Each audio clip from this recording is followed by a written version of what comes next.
Sugar లేకుండా మామూలుగా sugar ఉండే వాళ్ళకి ఫ్రోజన్ షోల్డర్ వస్తుందని చెప్తూ కామన్. ఉంటారు కదా, షుగర్ కూడా లేదు కానీ ఎందుకు తనకి షోల్డర్స్ అలా పట్టేశాయి?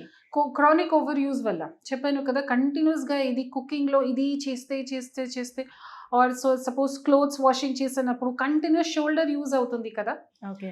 Because of that.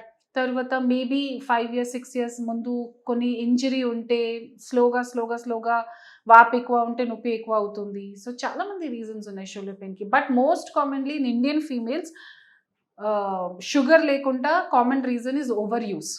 Okay. Continuous కిచెన్లోనే ఇది చేస్తున్నాను కదా, దానివల్ల. బట్ ఈ సి సెక్షన్స్ వల్ల కూడా ఐ మీన్ బ్యాక్ పెయిన్ వచ్చే సమస్య ఏమైనా ఉంటుందా? ఇది కేవలం మిత్ అంటారా? Back pain can happen to C section వాళ్ళకి కూడా, నార్మల్ డెలివరీ వాళ్ళకి కూడా. ఓకే, సో ఇద్దరికీ ఉంటుంది. Yeah, that is we cannot tell that C సెక్షన్లో ఎక్కువ అయింది ఆర్ నార్మల్ డెలివరీలో ఎక్కువ అయింది.